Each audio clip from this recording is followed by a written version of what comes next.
Hello साथीहरु, हामी चाहिँ आज बेथाना घुम्न आएको छौँ साकेलाबाट सिधै त्यही बेथानाको पोखरी। अनि यो चाहिँ मेरो साथीहरु सबै खोटाङेर भजपुरे आएको छ। अनि दामी दामी भ्यू चाहिँ हजुरहरुको लागि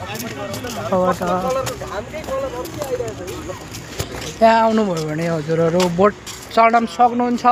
यो चाहिँ पुल पोखरी भन्दा पनि हुन्छ। माछाहरू दामी दामी छ है साथीहरु, खाने हो भने हेर्नु न, देख्नु पनि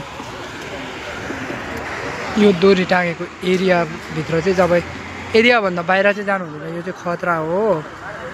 तपाईहरु कोही आउनु भयो भने आफ्नो बच्चालाई ल्याउनु भयो भने हजुरहरुको। अनि यहाँ चाहिँ हाम्रो साथीहरु छौँ क्या, सबैजना आएको। अनि यो चाहिँ यता चाहिँ म प्रतीक राई अनि मेरो भाइहरु गइसकेको छ। ल यो धेरै परिवर्तन भएको रहेछ बेदानाको यो सिमसार, यसलाई नै भनिन्छ। कतिपय आउनु भएको छैन होला, यो बेलबारीमा पाइन्छ।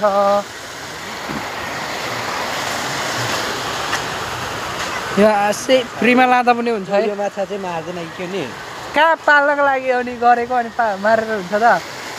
दुई भाइ त गयो त। यो चाहिँ पोखर भएको ठाउँ हो। के भयो मित्र, हाई गरिदिनु न मेरो साथीहरूलाई। यो आज चाहिँ उहाँ नयाँ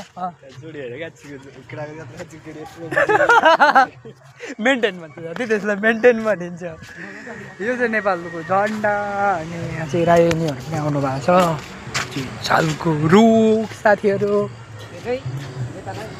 हेलो साथीहरू, यस्तै हेलो साथीहरू जस्तो आयो त्यस्तै।